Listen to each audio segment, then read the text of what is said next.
ಹಳೆ ನೋವುಗಳನ್ನ ಮರಿಬೇಕು ಅಥವಾ ಬಿಟ್ಟು ಹೋಗಿರ್ತಕ್ಕಂಥ ವ್ಯಕ್ತಿ ನಿನ್ನ ತುಂಬಾ ಕಾಡ್ತಿದೆ. ಸೊ ಅದರಿಂದ ಆಚೆ ಬರ್ಬೇಕು. ನಿನ್ನೆ ಯಾರೋ ಕಮೆಂಟ್ ಮಾಡಿದ್ರು ಸಾರಿ. ಮರೆಯೋಕೆ ಆಗ್ತಿಲ್ಲ ಸರ್, ತುಂಬಾ ಕಷ್ಟ ಆಗ್ತಿದೆ. ಅವ್ರನ್ನ ಮರಿಬೇಕು ಅಂತ ಡಿಸೈಡ್ ಮಾಡಿದ್ದೀನಿ ಅಂತ. ಸೊ ಮರಿಬೇಕು ಅಂತಂತ ಹೇಳಿದ್ರೆ ಈ ವಿಡಿಯೋನ ಕೊನೆ ತನಕ ನೋಡಿ. ಸೊ ಕೆಲವೊಂದು ಟಿಪ್ಸ್ಗಳು ನಿಮ್ಗೆ ಹೆಲ್ಪ್ ಆಗುತ್ತೆ ಮರೆಯೋಕೆ ಏನು ಮಾಡಬೇಕು ಅಂತ. ಓಕೆ. ಸೊ ಅದಕ್ಕಿಂತ ಮುಂಚೆ ರಿಕ್ವೆಸ್ಟ್ ಏನಂದರೆ ಸಬ್ಸ್ಕ್ರೈಬ್ ಮಾಡಿ ಸಪೋರ್ಟ್ ಮಾಡಿ. ಆದಷ್ಟು ಬೇಗ 50K ಕಂಪ್ಲೀಟ್ ಆಗಲಿ ಅಂತ ಹೇಳ್ತಾ ಆ್ಯಂಡ್ ಕೌನ್ಸಿಲಿಂಗ್ ಬೇಕು ಅಂದರೆ ಸ್ಕ್ರೀನ್ ನಂಬರ್ ಆಗಿರ್ತೀನಿ, ಕಾಂಟ್ಯಾಕ್ಟ್ ಮಾಡಿ. ಓಕೆ.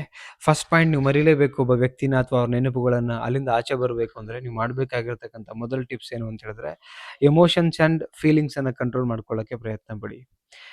ಯಾಕೆ ಅಂತ ಹೇಳಿದ್ರೆ ಎಮೋಷ್ನಲಿ ನೀವು ಅವ್ರ ಬಗ್ಗೆ ಯೋಚನೆ ಮಾಡಿದಾಗ ನಿಮಗೆ ಅಗೇನ್ ಲೈಕ್ ಏನಾಗುತ್ತೆ ಅಂತ ಹೇಳಿದ್ರೆ, ಅವ್ರು ನಿಮ್ಮನ್ನು ಬಿಟ್ಟು ಹೋಗಿದ್ರು ನೀವು ಅದೇ ಗುಂಗಲ್ಲಿರ್ತೀರಿ.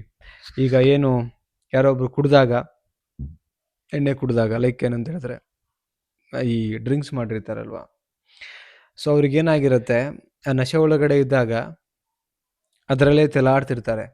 ಓಕೆ. ಹಾಗೇನೆ ನೀವು ಎಮೋಷನಲಿ ಥಿಂಕ್ ಮಾಡಿದಾಗ,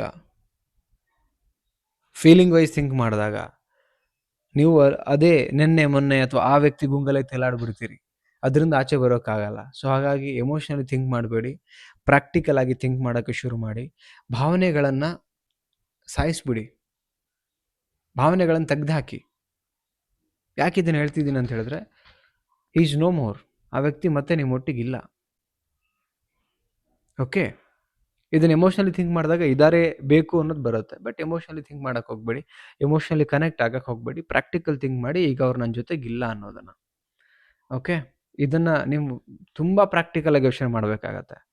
ನೆಕ್ಸ್ಟ್ ಬಂದು ಏನು ಮಾಡಬೇಕು ಅಂದರೆ, ಗುಡ್ ಅಂದರೆ ನಿಮ್ಮ ಇಂಟ್ರೆಸ್ಟ್ ಗುಡ್ ಆಗಿರಬೇಕು. ಅದು ಗೋಲ್ ಮೇಲೆ ಒಳ್ಳೇದಾಗಿರ್ಬೇಕು ಇಂಟ್ರೆಸ್ಟು.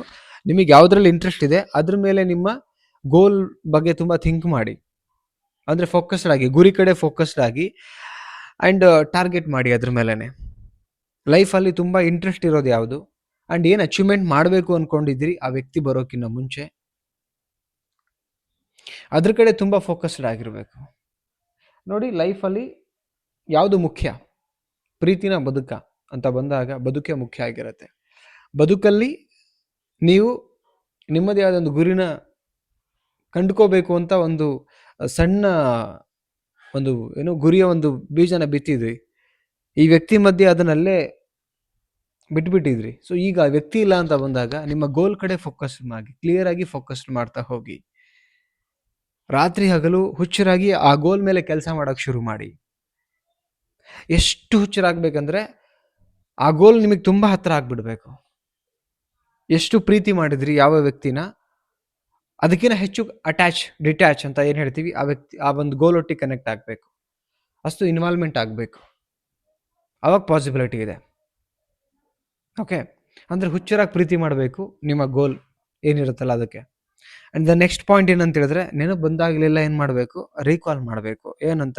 ರಿಯಲೈಸೇಷನ್. ಆ ವ್ಯಕ್ತಿ ನಮ್ಮೊಟ್ಟಿಗಿಲ್ಲ, ಈಗ ಬಿಟ್ಟು ಹೋಗಿದ್ದಾರೆ, ನಾನು ಸರಿ ಹೋಗಿ ನನ್ನ ಗುರಿ ಕಡೆ ಹೋಗ್ಬೇಕು ಅನ್ನೋದನ್ನು ರೀಕಾಲ್ ಮಾಡ್ಕೋಬೇಕು. ಆವಾಗ ಮರ್ತಾಗ ತಾನೇ ನಿಮಗೆ ಇದೆಲ್ಲ ಆಗ್ಲಿಕ್ಕೆ ಸಾಧ್ಯ. ಮತ್ತೆ ರೀಕಾಲ್ ಮಾಡ್ಕೊಂಡಾಗ ಮತ್ತೆ ನಿಮ್ಮ ಗುರಿ ಕಡೆ ಹೋಗ್ತೀರಿ. ನಾವೇನು ನೋಡಿ, ಪ್ರತಿದಿನ ನಮ್ಮ ಗೋಲ್ನ ರೀಕಾಲ್ ಮಾಡ್ಕೊಂಡು ಕೆಲಸ ಮಾಡಿದಾಗ ನಾವು ಹತ್ರ ಹೋಗ್ಲಿಕ್ಕೆ ಸಾಧ್ಯ. ಬಿಕಾಸ್ ಎವ್ರಿ ಡೇ ಅದ್ರ ಹತ್ರನೇ ಎಫರ್ಟ್ ಹಾಕ್ಲಿಕ್ಕೆ ಹೋಗ್ತೀವಿ.